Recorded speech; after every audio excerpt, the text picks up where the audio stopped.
the village of Ramapuram, the farmers were simple, honest, and kind-hearted. They believed in repaying any good deed with threefold generosity and would remember acts of kindness for generations.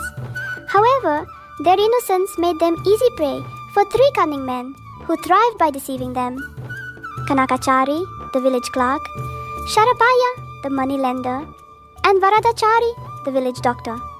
Kanakachari, the village clerk, was an expert at manipulating legal procedures. Whenever villagers approached him for land transactions, he would find ways to exploit their ignorance. He would examine their documents and claim that due to new regulations, their inheritance papers were invalid. He would then warn them of severe penalties if they did not rectify the issue immediately. To further intimidate them, he would stress the urgency of the matter, making them feel that their land was at risk. Frightened, the villagers would pay him hefty bribes to ensure their land was safe. Kanakachari, however, always pretended to be a nobleman, telling the villagers that he was doing everything for their welfare. Sharapaya, the money lender, had a different strategy. He lent money generously, never refusing anyone. But under the pretense of offering Kenny charitable interest, he manipulated records and imposed gain compound interest, ensuring that the borrowers remained indebted to him indefinitely. He convinced the villagers that he was not profiting from their interest. He claimed that whatever money he earned from lending was used to help others in need. In reality, his calculations ensured that the farmers could never fully repay their debts, keeping them trapped in a cycle of financial dependency. Varadachari, the village doctor, preyed on fear. Whenever villagers visited him for minor illnesses, he would exaggerate their conditions, making them believe they were suffering from deadly diseases. He would then claim that the only cure was gold ash medicine, which was extremely expensive, though he assured them that he would not charge them for his services. He manipulated them into paying for the medicine. Recover.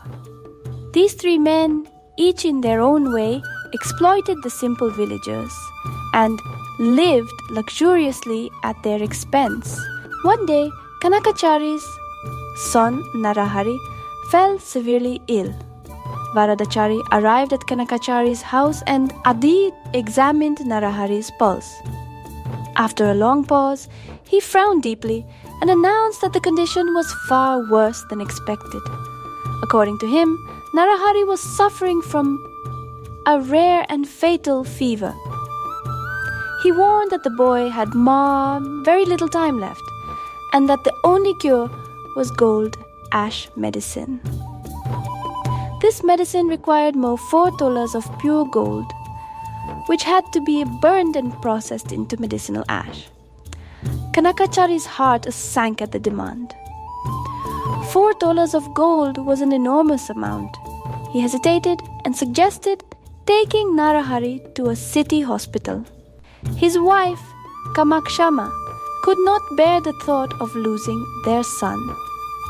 Without a second thought, she removed her gold bangles and handed them over for the treatment. Kanakachari suspected that Varadachari was deceiving them, but with no choice left, he reluctantly agreed. For the next week, Varadachari cunningly controlled Narahari's illness. He first worsened his condition to make the family believe the disease was deadly. Then, after 7 days, he administered ordinary medicine and allowed the fever to subside.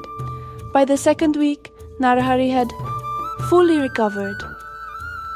On his final visit, Varadachari proudly declared that his gold ash medicine had saved the boy's life. Though Kanakachari knew the truth, he had no option but to pay whatever was demanded. One night, Varadachari came running to Kanakachari's house in distress. "My life is ruined," he cried. Thieves broke into my house and stole all my gold and silver.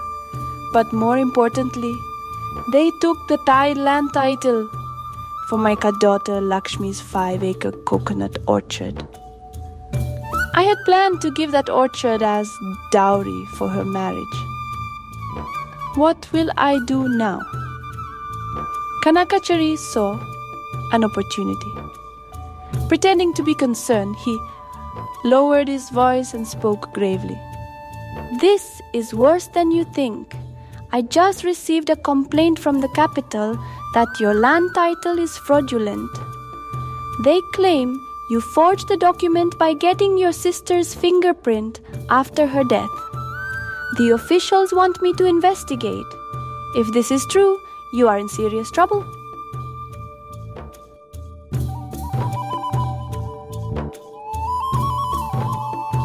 Hearing this, Varadachari trembled. I only did that to save the land from greedy relatives. But if the truth comes out, I am doomed. You must help me.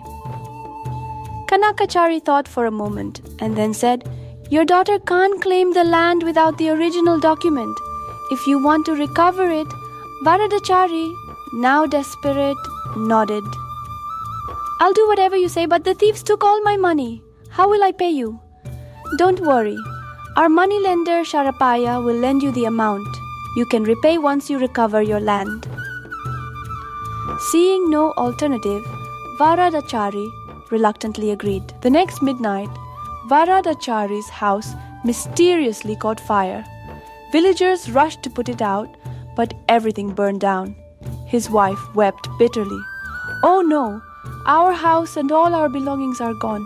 How will we marry off our daughter now? Varadachari saw his plan falling into place.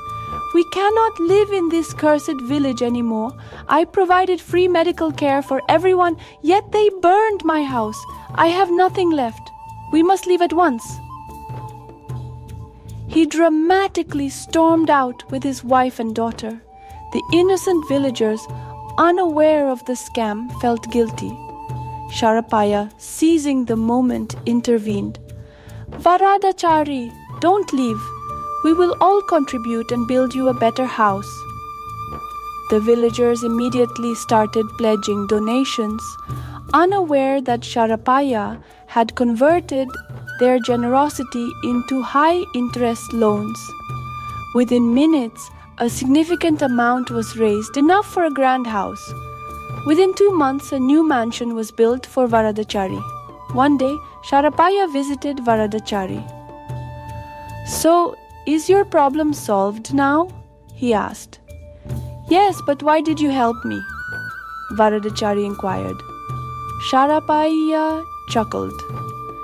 Did you think Kanakachari was working alone? I was also part of the plan.